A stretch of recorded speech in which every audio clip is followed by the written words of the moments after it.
Assalamualaikum warahmatullahi wabarakatuh. Di sini kami dari kelompok 2 ingin mempresentasikan materi tentang suhu dan energi panas. Nah, kita akan masuki pengertian suhu terlebih dahulu. Nah, suhu merupakan derajat panas sebuah benda yang ditunjukkan oleh besaran. Termometer adalah alat untuk mengukur suhu. Ada berbagai macam termometer untuk mengukur suhu. Yang pertama dan paling sering dipakai adalah termometer air raksa. Kedua adalah termometer alkohol yang digunakan untuk mengukur suhu lebih rendah, yaitu suhu sekitar titik beku hingga 1300 Celcius. Yang lainnya adalah termoelemen, termometer optik atau untuk temperatur tinggi, termometer Shik-Bellamy, termostat untuk mengukur suhu ruangan, yang terakhir termometer diferensial. Nah, ada 4 alat untuk mengukur suhu, yaitu yang pertama termometer bimetal, yang kedua termometer gas, yang ketiga pirometer, yang keempat termometer raksa. Oke, yang selanjutnya adalah pengertian energi panas. Energi panas adalah segala kemampuan yang terjadi akibat pengaruh panas. Matahari merupakan sumber energi utama pada bumi. Panas merupakan salah satu bentuk energi yang penting bagi makhluk hidup. Energi panas adalah energi yang berpindah dari benda yang suhunya lebih tinggi ke benda yang suhunya lebih rendah ketika kedua benda bersentuhan. Suhu adalah ukuran rata-rata energi kinetik partikel dalam suatu benda. Energi panas yang diberikan dalam sebuah benda dapat digunakan untuk dua cara, yaitu merubah wujud benda atau untuk menaikkan suhu benda itu. Besar energi panas yang diberikan pada sebuah benda digunakan untuk menaikkan suhu pada massa benda. Energi panas jenis benda dan perbedaan suhu kedua benda. Berikut adalah sumber energi panas, sifat-sifat energi, serta pemuaian dari energi panas. Yang pertama, semua benda yang dapat menghasilkan panas disebut sumber energi panas. Gesekan dua buah benda dapat menimbulkan energi panas. Kedua telapak tangan yang saling bergesekan dapat menghasilkan panas. Panas dapat ditimbulkan karena gesekan terus-menerus. Dan yang kedua, sifat-sifat energi panas. Sifat-sifat energi panas antara lain adalah sebagai berikut. Yang pertama, tidak dapat dilihat. Yang kedua, tidak dapat didengar. Dan yang ketiga, tidak mempunyai bau. Dan yang terakhir, dapat berpindah ke tempat lain. Selanjutnya adalah pemuaian. Jika sebuah benda dipanaskan atau diberikan energi panas, maka partikel-partikel dalam benda itu akan bergetar lebih kuat sehingga saling menjauh. Nah, sehingga ukuran benda akan menjadi lebih besar. Bisa kita katakan bahwa benda itu memuai.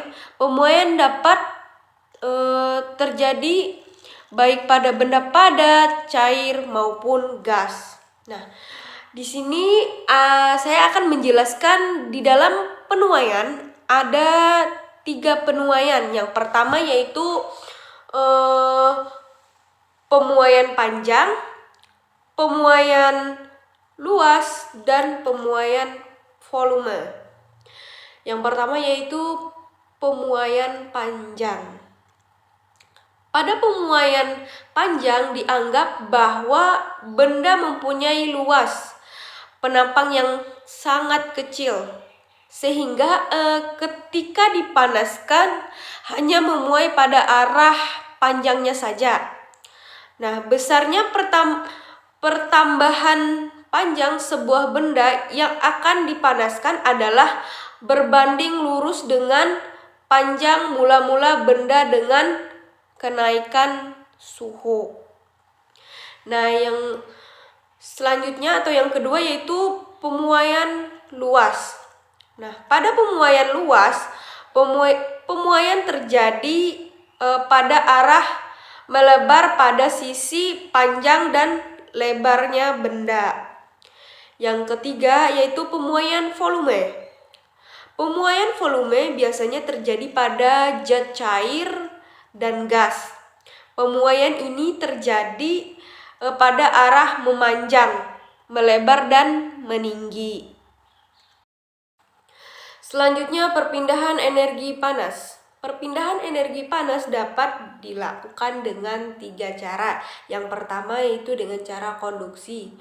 Nah, konduksi adalah perpindahan energi panas melalui zat perantara selama terjadi perpindahan kalor. Tetapi tidak disertai perpindahan partikel-partikel zat pelantaranya. Contohnya yang pertama yaitu memasak air menggunakan panci logam. Nah, panas panci yang berasal dari kompor yang akan digunakan saat memasak. Contoh yang kedua yaitu membuat kopi atau minuman panas. Yang ketiga, membakar besi, logam, dan sejenisnya.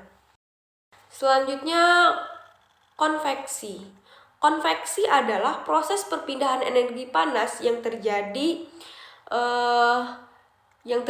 dengan disertai perpindahan pergerakan fluida itu sendiri. Ada 2 jenis konveksi, yaitu konveksi alamiah dan konveksi paksa. Pada konveksi alamiah, pergerakan fluida terjadi karena perbedaan massa dan jenis. Sedangkan pada konveksi paksa terjadi pergerakan fluida karena adanya paksaan dari luar. Selanjutnya adalah radiasi. Radiasi adalah perpindahan energi panas dalam bentuk gelombang elektromagnetik. Pada radiasi, kalor atau energi merambat tanpa membutuhkan zat perantara. Berbeda halnya dengan konduksi atau konveksi yang selalu membutuhkan medium. Nah, benda yang permukaannya mengkilap lebih sukar menyerap kalor daripada benda yang permukaannya hitam dan kusam. Jadi dapat dikatakan bahwa benda hitam dan kusam merupakan pemancaran dan penyerapan energi panas yang baik.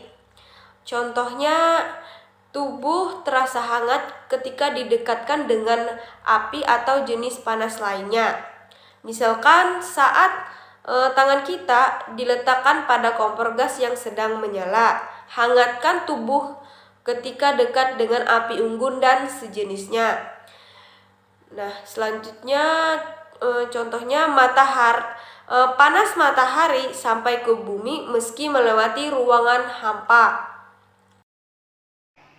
Selanjutnya adalah perbedaan suhu dan energi panas beserta contohnya. Nah, energi panas merupakan suatu bentuk energi yang besarannya dapat diukur menggunakan suatu pengukur suhu. Terdapat 4 jenis satuan suhu yang dipakai di seluruh dunia, yaitu Celsius, Reaumur, Fahrenheit, dan Kelvin. Nah, satuan internasional untuk satuan suhu adalah Kelvin.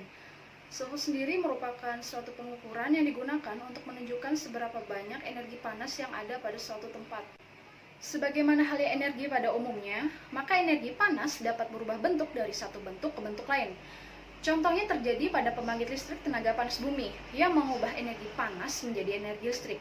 Dengan energi panas, kita bahkan dapat mengubah wujud suatu zat.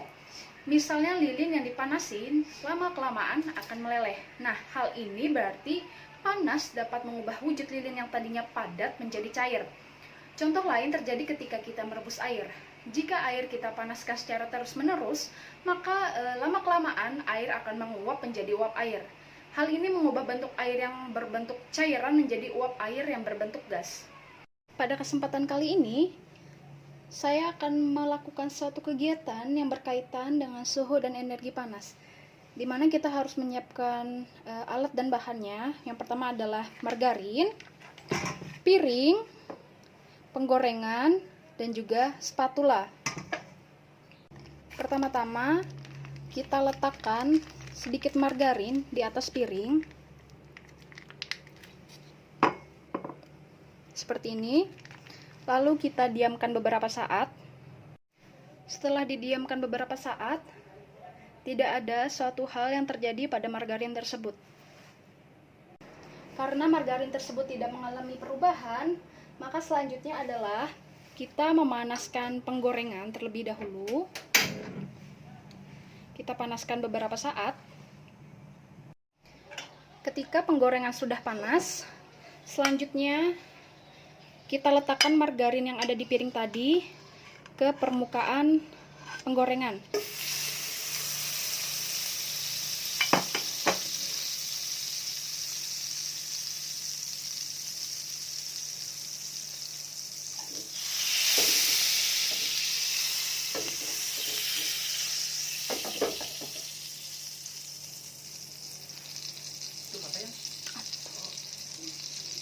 Setelah diletakkan beberapa saat di atas kompor, maka margarin tersebut meleleh.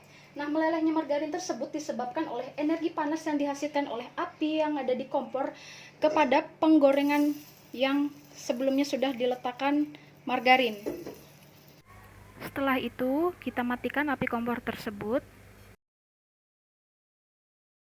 Selanjutnya adalah kita diamkan beberapa saat penggorengan beserta margarinnya hingga penggorengan ini terasa sudah tidak panas lagi. Setelah didiamkan beberapa saat, penggorengan ini pun menjadi dingin. Ini membuktikan bahwa suhu penggorengan sudah turun dan tidak sepanas sebelumnya. Setelah melakukan kegiatan sebelumnya, maka kita dapat simpulkan bahwa saat kita meletakkan margarin di atas piring, maka margarin tersebut tidak mengalami perubahan. Namun, saat kita meletakkan margarin tersebut ke penggorengan yang sudah dipanaskan di atas kompor, maka margarin tersebut meleleh. Nah, melelehnya margarin tersebut disebabkan oleh energi panas yang dihasilkan oleh api kompor kepada penggorengan tersebut. Lalu, saat kita matikan api kompor dan membiarkan penggorengan yang panas tersebut beberapa saat, maka setelahnya penggorengan tersebut akan menjadi dingin. Hal ini membuktikan bahwa penggorengan tersebut mengalami penurunan suhu. Sekian kiranya pemaparan materi dari kelompok kami. Apabila terdapat kesalahan yang disengaja maupun tidak disengaja saat penyampaian materi, kami memohon maaf yang sebesar-besarnya. Sekian dan terima kasih. Wassalamualaikum warahmatullahi wabarakatuh.